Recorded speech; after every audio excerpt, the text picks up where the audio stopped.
Hi, my name is Tim Arganzoni, and I'm here with Pastor Joe Woolwine. And we want to welcome you to the OffStage podcast.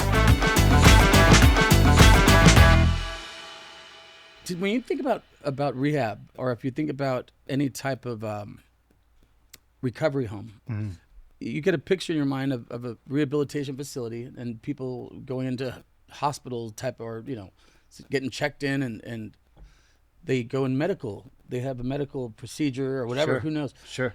But our recovery homes are very different, and we call them victory homes, right, Joe? That's right. What do you feel is the difference of our recovery homes versus the secular?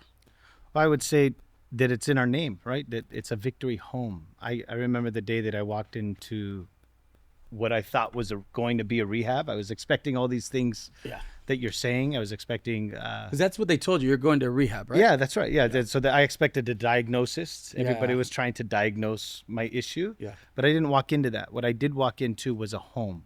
And I remember just thinking, oh, this isn't a facility. Right. This isn't a facility. And they say, oh, welcome home. They greet it.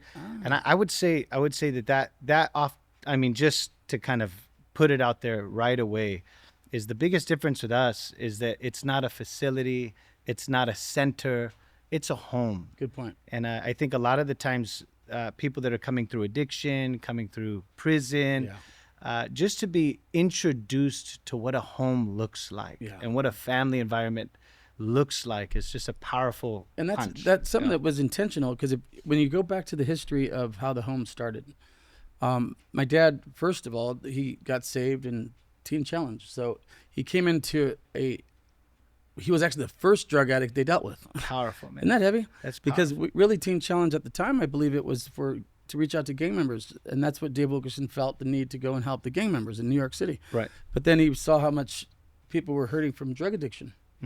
Anyway, when my dad got saved, he was the first real drug addict that came in, and that changed the whole course of Teen Challenge for the rest of it till this day. Now you think of Teen Challenge, you think more of drug rehabilitation. That's right. Well, I know that when my dad got saved, he came out to the West Coast. He wanted to reach people, man. That's what he's always been about. He started the Teen Challenge on the West Coast, and he realized there wasn't a place for people to go to church once they came through the center. Right. They didn't have no place to go and be a part of. Right. So God called him to start Victory Outreach. Right. So when he did, he actually first started, this is a history thing that a lot of people don't know. He first started Challenge Temple is what he first started. And he was trying to do Victory Outreach in Teens Challenge. Basically. Challenge Temple, yeah. Challenge Temple, that's what his, but then they got word that he was doing a church with the center, and they put a stop to it. And that went contrary to what God told him he needed to do. God told him, I want you to raise up a church for drug addicts and their families. And at that point is when he had to make the decision, because he would have never left Teen Challenge had they let him do what he was doing. He would have been able to do it and been successful there doing it. But then when they said you can't, that's when he had to make a decision to start Victory Outreach. I think it speaks so much to your dad being able to spot a need right away. Yeah. And meet. I mean, that cry to see a need and meet the need of the inner city was in him from day one. It's like the burden to see these people make it, though.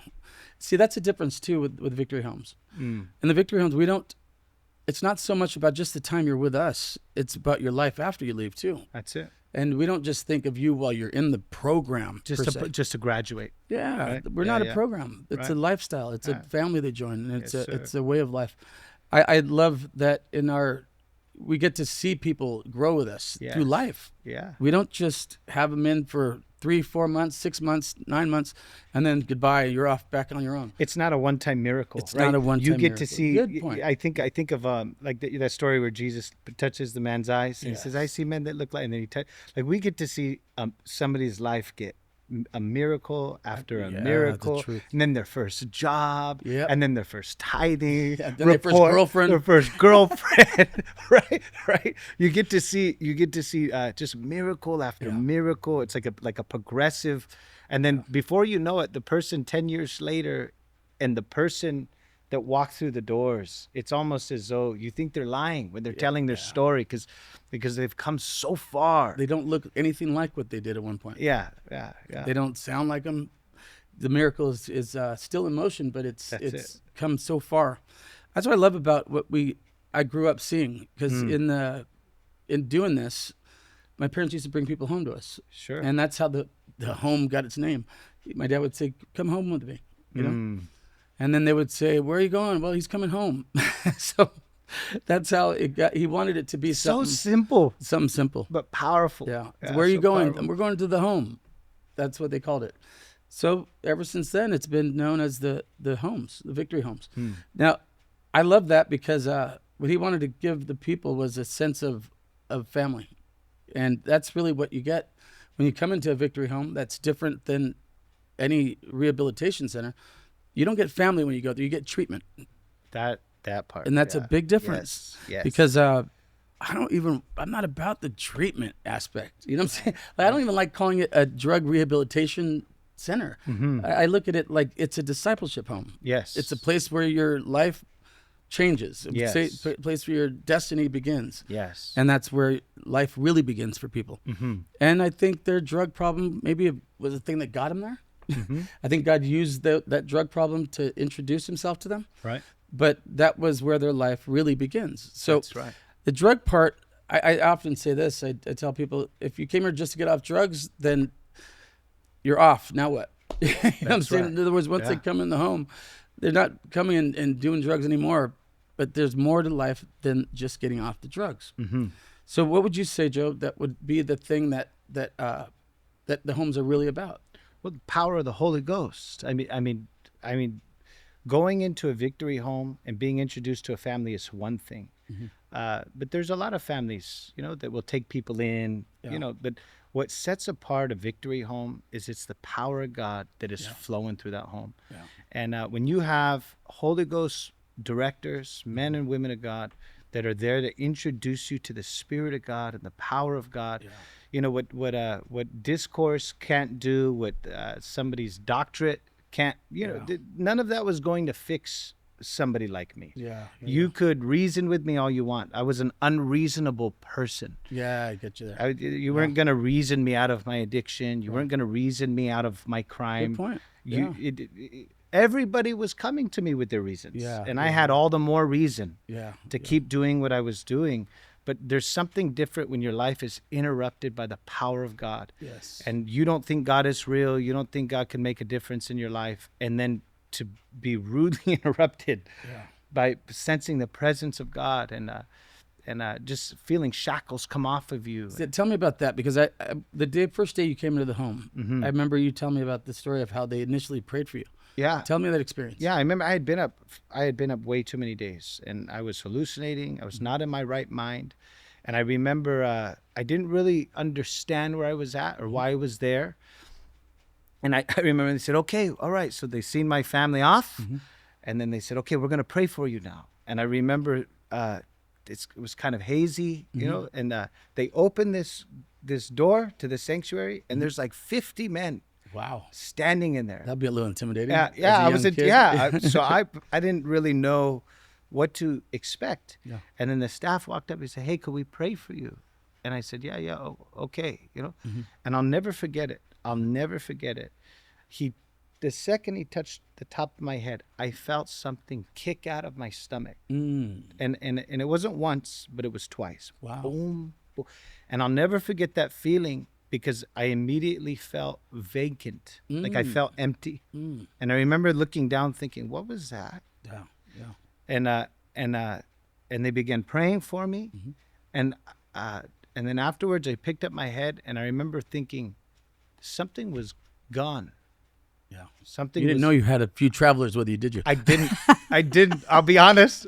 I didn't. And what he's talking about, everybody here, is a lot of people come in with baggage, and a lot of that baggage sometimes is demonic, and that's something we deal with a lot in the homes, is deliverance and people being delivered from demonic activity in their life, demon possession even, and that's a whole nother topic. But what he experienced there was being Genuine. delivered of demons. Yeah. Yeah. That's really what happened. And you know, it's heavy. I've never read a Bible up to this point. I've never been to church at this, like, Catholic church with mom and dad, grandma, The stuff power like. of Christ compels Yeah, you. yeah, I've been to that. But that was on Christmas. Yeah, I get you. But I remember having this thought right away. Where did they go? Because something was in me. Where did they go? Yeah. And I think it was the next day or possibly the day after, somebody came and preached about when the demons leave a man, it goes looking for places. Yeah, yeah. And so it was like almost right away, God was like revealing to me what happened. Yeah. Right? Yeah. And I think what sets aside a victory home from any trip, immediately God was revealing himself to me. Yeah. And I'll forever be grateful for that because reason wasn't going to change my situation. yeah. The doctors were not going to change me. It was the power of God. I believe that 100%, and the power of prayer that we have in the homes. Yes. And other places that people go into rehab, they have a lot of group therapy. They Meetings. have meetings. You have Steps. psychological counseling. Don't get me wrong. All that stuff might be good. Agreed. I'm not against that. But what we do, and this is something that we've had our way of seeing people change, is Jesus in the morning Jesus in the afternoon. and Jesus at night. That's it. And that's been the way God has given us success with this. And when I think about the success of the homes, to see how far we've come a long way. Yes, we have. My dad often says we're just scratching the surface in Victory Outreach International. And we've heard him say that over and over and over. I think about that when he says that. And it seems like we're just scratching the surface. Pastor Sonny, look at how big everything is now. It's pretty worldwide ministry We're now. worldwide. Yeah. You would think this is scratching the surface. Right. 6 out of 7 continents of the world. You would think that this is 500+ more than churches. scratching the surface. Right. But if you look at it in the way that he was probably seeing it, Tell us. I look at it like all of this that is Victory Outreach International, it all started with one victory home. It started with one. And look what it blossomed into from one. And today, after it's been now almost 60 years of ministry, it's mushroomed and blossomed into a beautiful worldwide movement where today now we have Over 400 homes around the world. Today, right now, as you and I sit here and talk, there are 6,000 men and women That are actually in the homes right now, huh? free of charge Free of charge. That are sleeping in our beds around the world. in our care, That's wonderful. hearing the gospel. Hearing the gospel, some of them for the first time, Yeah. some of them for the 700th time. Yeah. But believing God for their turnaround. That's What I love is this. Powerful. This is why at Victory Outreach, if somebody wants to change, we're here for you. And that's something that we don't just say it. We don't just tell you come to church. We say come home with us. that's right. Come and be part of our family. And that's something that's beautiful about the Victory Homes. I look at the Victory Homes in every church. If you have a Victory Home, then you should say, come home with me. That's it. Do you see somebody that's asking for change? Or if you ever see somebody asking for change, say, do you really want it? Yes. And then if they ask you for change, then come home with me. Yeah. And take them to your home, your Victory Home. If you have one in your church, that's your home too. Yes. So let's make sure we fill it up with people that need to be part of the family that are hurting out there.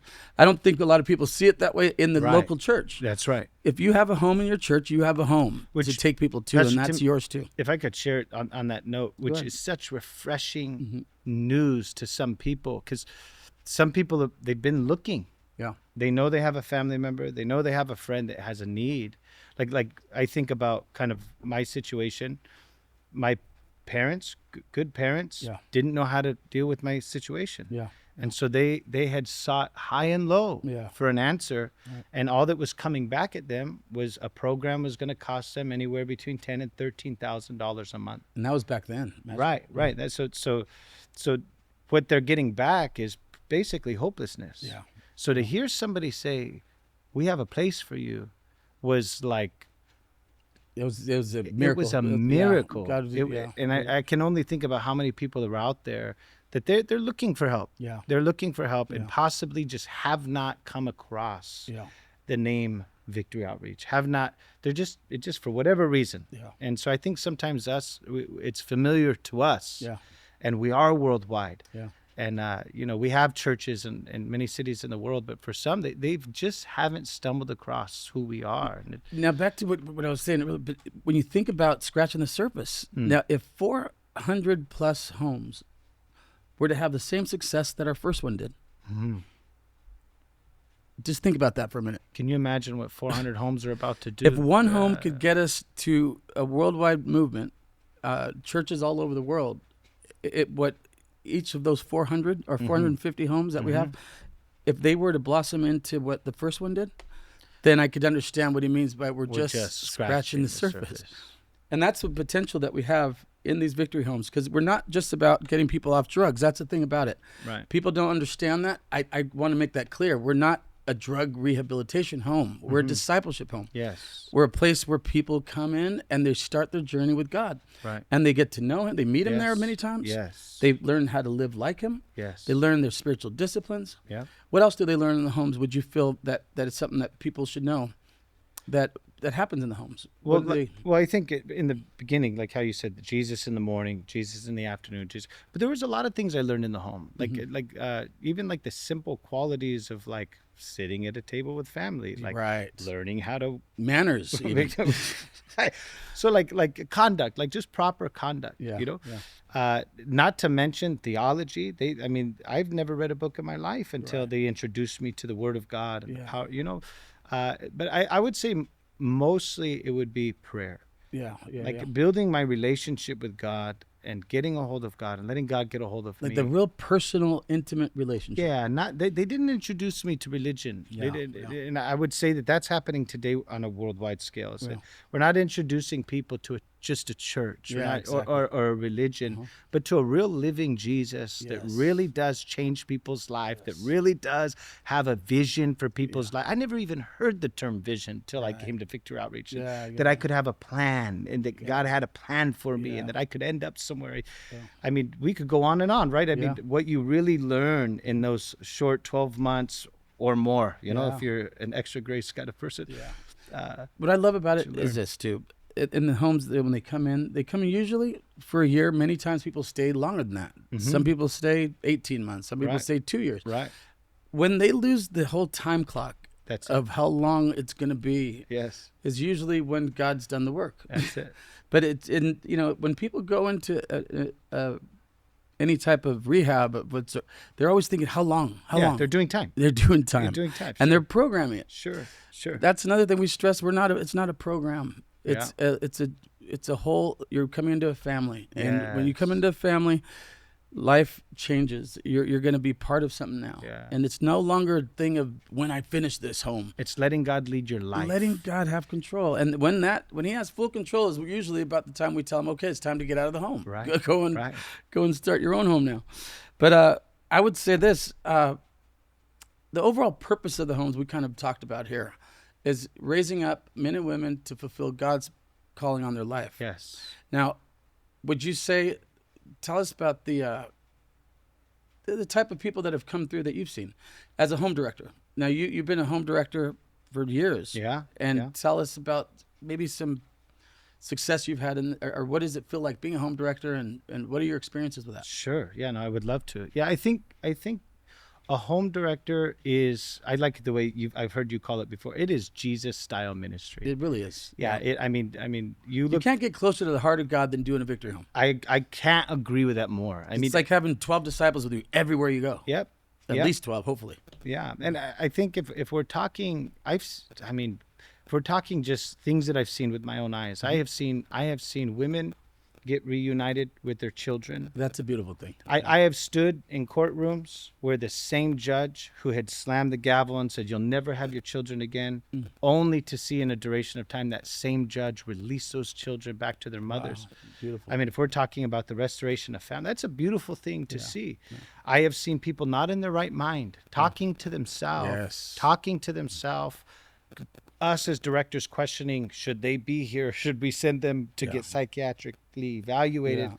Only to see those type of people not only get in the right mind, but become leaders in the house of God, become fathers, become good husbands, become business owners, become missionaries. I mean, I've seen countless stories of, and I would say that as a director, that's the most rewarding thing, is that you really don't see the fruit of your labors till a good like 5 years later. That's the honest truth. You pour into them, you start to see glimpses, but really when you look at it over a period of 3 years, 4 years, 5 years, and you see them filtered throughout the kingdom of God. This one's in a mission field answering the call of God. This one's getting their children back, and it's a miracle. This one just they're getting licensed. Yep.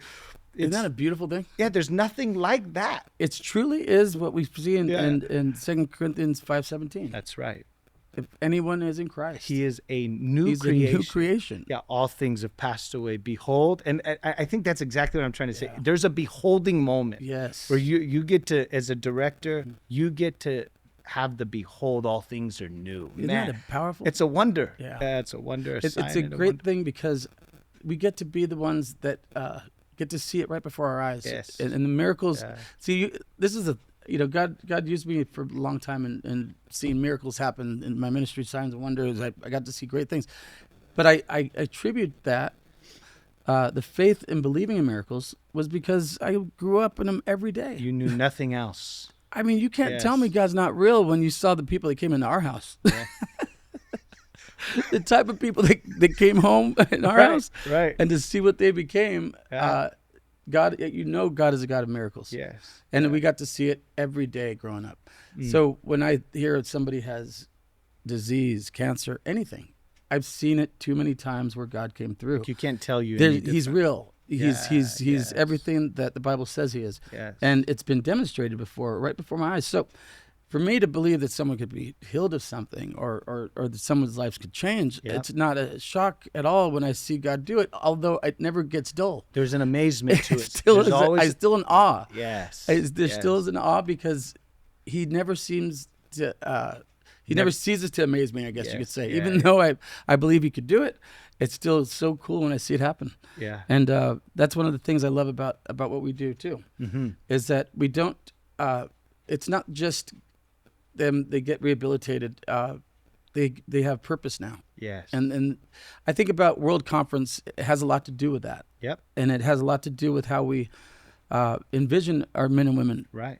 Tell us the impact of World Conference had an effect on you. Sure. I got saved in 2005. So it was a World Conference year. Okay, good. So as soon as I came in, they're talking, we're going to World Conference. Yes. Yeah. Let's see if we can get sponsorships for World Conference. We got to get there, right? Yeah. So the home is going, and I remember thinking. Well, let me just say this: everybody out there, the Victory Homes, you all have to be at World Conference. Okay, that's it. If you have to be there, so do what you got to do. Make it a point. We need every Victory Home at this conference because the lives are going to be changed there, and it's going to be awesome. And it's not the same without the homes. That's the truth. The homes bring the whole fire to the conference, and yes. it's going to be a great time.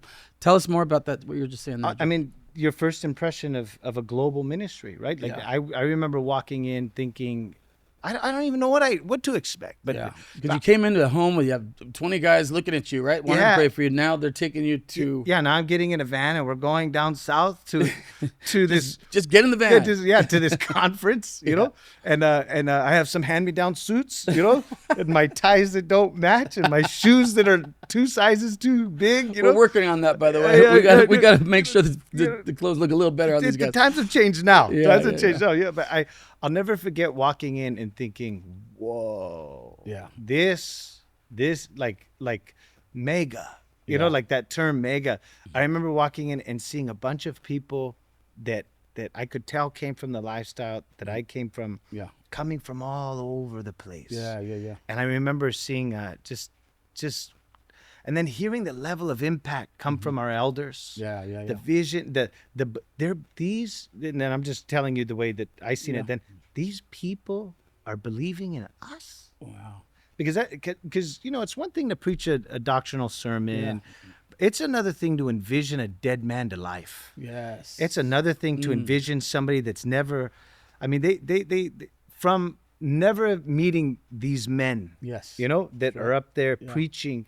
Never meeting them, they somehow are able to bring me to life and catch glimpses of what could possibly become of somebody like me. I mean, I think the coolest thing too is they were all from there. They were sitting where you sat. right, And to see how Right. far God has brought them right. and see how much Right. God did in their life. I think that's one of the things I love about our ministry the most. I'm a believer. You know? I'm a believer. Because if you didn't believe that God could change a life, just come to a world conference. That's it. That's it. Come to a world conference because you will see it.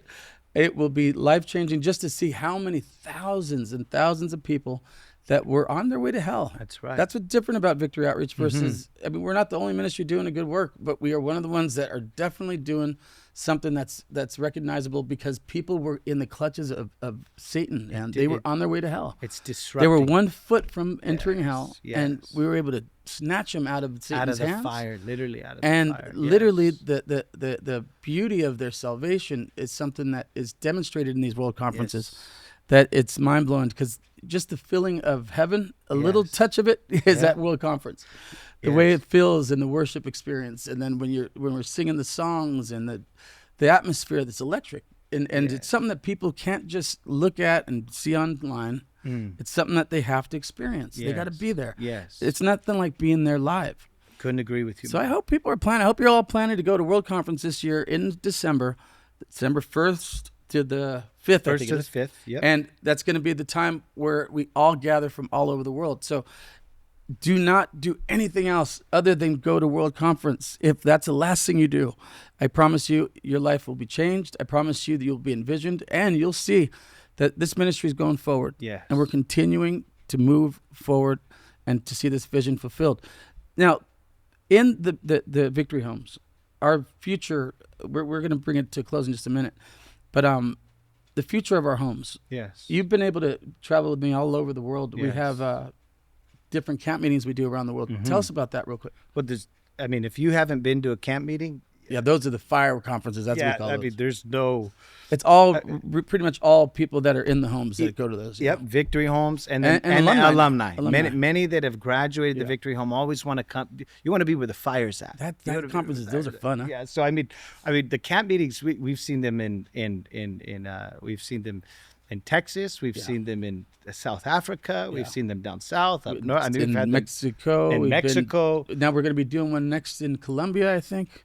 And then we're also doing another one in South Africa. That's right. That's right. This coming year. This coming year, that's coming up. We're doing another one in Latin America. We're having one. And then we're having 2 in Latin America, I believe. Yep. We're having one in the U.S., Yep. at least one. Yep. And that's going to be in August. And that's exciting for 2026. Awesome. But tell us, then previously, you've been able to get out there. We see different cultures, right? Yeah, and not only they're ahead. different cultures, but it's what I love about it is that it's the same spirit. Yes. And so we'll show up to, let's say, Mexico. Yeah. And I don't understand Spanish. Right. But I do understand that cry. Yes. And I do know what it looks like. Uh-huh. And this is my favorite part is when I get to look out and I see them experiencing the call of God for the first time. Yeah. And I may not understand what they're saying, Yeah. but I know what they're saying. You can see it in their, You can you see know where it. they're at exactly. And that same fire in the eyes. Yeah. You travel over to South Africa. Yeah. That same fire. Same tell me. Yeah. I want everything God has for me. That same envision. It's the same spirit, Pastor Tim. It's the same excitement. The same that they're jumping at the altars, they're believing God for their, and then just. Some of them experiencing getting slain in the spirit. Yeah, Some of the them power of God. speaking in tongues, Yeah. being baptized in the Spirit of God for the first time. Yeah. And to be a part of that. I mean, why would I want to do anything else? I mean, that's what it's about. Yeah. He says to go into all the world and preach the gospel. Yes. And a camp meeting is a powerful. And in the homes, that's where the fire's at. Yes, sir. The fire is in Victory Homes, okay? Hands down. And I'll tell you this. If they've never been to a camp meeting, I encourage you to also come out and be with us in a camp meeting next year. These are things that you could do as being part of the family. Mm-hmm. Now, in the Victory Homes, we have Pastor Ronnie. We partner together along with Pastor Joe. A number of us are dedicated to seeing God move in Victory Outreach through the Victory Homes. Powerful. And it's an exciting ministry to be a part of. We are blessed to be able to be on this podcast with you. And I hope you had a good time today being part of our podcast today. And we will see you again real soon. Okay, God bless you.